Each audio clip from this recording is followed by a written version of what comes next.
Ja, jeg vil så bevise en 1.6, at der er flere stamfunktioner. Vi har, at ved store f af x, en stamfunktion til lille f af x, ved store g af x, som er lige med store f af x plus c, hvor c også er en konstant, så vil store g af x også være en stamfunktion til lille f af x. Og det vil vi så bevise ved hjælp af integrationsprøven, hvor vi differentierer store g af x. Så vi har, at store mærke af x er lige med store f mærke af x plus c mærke.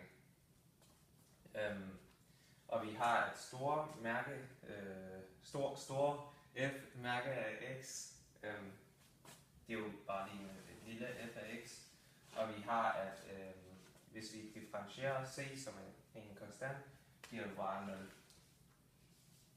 Så vi har til sidst, at bare er lige med, at store g mærke af x er lige med